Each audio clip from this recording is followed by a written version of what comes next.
வணக்கம். கடந்த 4.5 ஆண்டுகள் திமுக ஆட்சி எப்படி இருந்தது என்று சொல்லி அநேகருக்கு ஒரு கேள்வி. முதலாவது 2021 போக்சோ வழக்குகள் எத்தனை இருந்தது என்பதை நாம் அறிந்து கொள்ள வேண்டும். அதாவது போக்சோ வழக்கு 4465 இருந்தது. 2024 6975 வழக்குகள் போக்சோ வழக்குகள் உயர்ந்து விட்டது. அதாவது 56% போக்சோ வழக்கு உயர்ந்து விட்டது. இதுல என்ன நம்ம தெரிந்து கொள்கின்றோம் என்றால், பாலியல் வன்கொடுமைகள் இந்த ஆட்சியில் அதிகமாக நடந்திருக்கின்றது. நமக்கு நன்றாகவே தெரிந்த விஷயங்கள். அண்ணா யூனிவர்சிட்டியில ஒரு பயங்கரமான வன்கொடுமை, ஒரு பாலியல் நிகழ்ச்சி நடந்தது. இன்று வரைக்கும் அதன் உண்மைத்தன்மை என்ன என்று சொல்லி தெரியாத நிலையிலே இந்த திமுக அரசு எல்லாவற்றையும் மறைத்து கொண்டு இருக்கின்றது. அடுத்ததாக மார்ச் 2025 மாதத்திலே நாம் பார்க்கின்றோம், ஒரு மருத்துவ கல்லூரியிலிருந்து இரவு தன்னுடைய வேலையை முடித்து கொண்டு வரும் பொழுது ஒரு பாலியல் கடத்தல் ஒன்று நிகழ்வு நடக்கின்றது. அந்த நிகழ்வையும் இன்று வரைக்கும் மூடி மறைக்கப்பட்டதாக இந்த அரசாங்கம் செய்து கொண்டு இருக்கின்றது. தஞ்சாவூரிலே ஒரு பாலியல் காரியம் நடக்கின்றது. ஒரு கும்பல் பலாத்காரம் செய்து ஒரு பெண்ணை பயங்கரமாக அவர்கள் வன்கொடுமை பண்ணுகின்றார்கள். அதுவும் மறைக்கப்பட்டு நடந்து கொண்டிருக்கின்றது. இப்பொழுது சமீபத்திலே நடந்த கோவையில் நமக்கு நன்றாக அறிந்தது,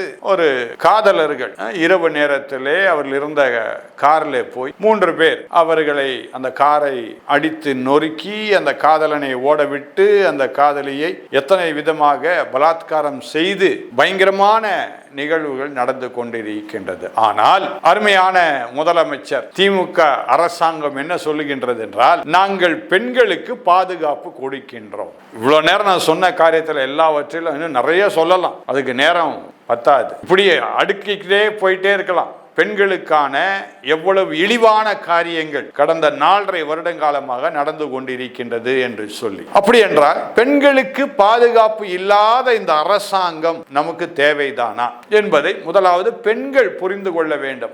ஏதோ ஒரு லிப்ஸ்டிக் பஸ்ஸை விட்டுட்டாங்க, இல்லை மாதம் ஒரு 1000 ரூபாய் கொடுத்துட்டாங்க என்று சொல்லி சின்ன பிள்ளைத்தனமாக இருக்கக்கூடாது. அதனால புரிந்து கொள்ள வேண்டும், பெண்களுக்கான ஒரு எந்த விதமான பாதுகாப்பு இல்லாத ஒரு அரசாங்கம் இந்த அரசாங்கம். ஆகவே இந்த அரசாங்கம் நமக்கு தேவைதானா, இவர்களை வீட்டுக்கு அனுப்புவதுதான் நல்லது என்பதை நாம் புரிந்து கொண்டு அதற்கேற்றவாறு வருகின்ற 2026 நம்முடைய வாக்குகள் பெண்களுக்கு பாதுகாப்பு கொடுக்கின்ற அரசாங்கத்துக்கு நாம் வாக்களிக்க வேண்டும் என்பதை புரிந்து கொண்டு, அருமையான பெண்கள், தாய்மார்கள், அக்காமார்கள், தங்கச்சிமார்கள் இதை புரிந்து கொள்ள வேண்டும். இது நான் பெண்களுக்கு மட்டும் நான் பேசுகின்றேன். ஆண்களுக்கும் நிறைய பிரச்சனைகள் இருக்கின்றது. ஆனால் பெண்களுக்கு அடுத்ததாக நீங்க பார்ப்பீங்கன்னா டாஸ்மாக் கடை.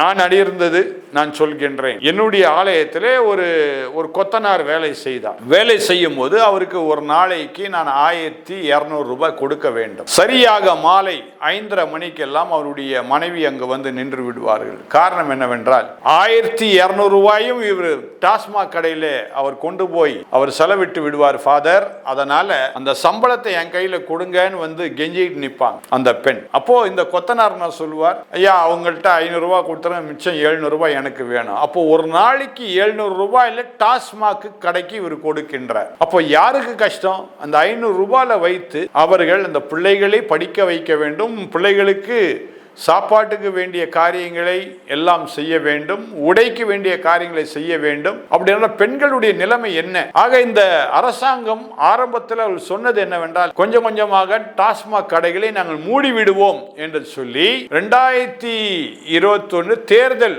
வாக்குறுதியாக அவர்கள் கொடுத்தார்கள். ஆனால் அவர்கள் செய்தது என்ன என்பதை நீங்கள் புரிந்து கொள்ள வேண்டும். ஆகவே இதை மனதில் வைத்து இந்த அருமையான அரசாங்கம் செய்ய வேண்டியது என்ன என்பதை புரிந்து கொண்டு அவர்கள் செயல்பட வேண்டும். ஏனென்றால் இந்த திமுக அரசாங்கமானது இன்றைக்கு எதுவுமே செயல்படாத நிலையிலே நடந்து கொண்டு இருக்கின்றது.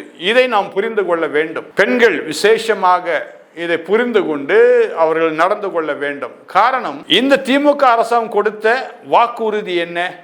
டாஸ்மாக்கை ஒழித்து விடுவோம். வந்தார்கள், எனக்கு தெரிந்து ஒரு 60 கடைகளை மூடினார்கள். ஆனால் 60 கடைகள் மூடப்பட்டதை தவிர 120 கடைகள் வந்து விட்டது. ஆக இது பெண்களுக்கு பாதுகாப்பு இல்லாத ஒரு அரசாங்கமாக இருக்கின்றது. இதை உங்கள் மனதில் வைத்து வருகின்ற சட்டமன்ற தேர்தலில் பெண்கள் முக்கியமாக இவர்களுக்கு எதிராக உங்களுடைய வாக்குகளை நல்ல அரசாங்கம் வர வேண்டும் என்று விரும்பி வாக்களிக்க அன்புடன் நான் கேட்டுக்கொள்கின்றேன். நன்றி, வணக்கம்.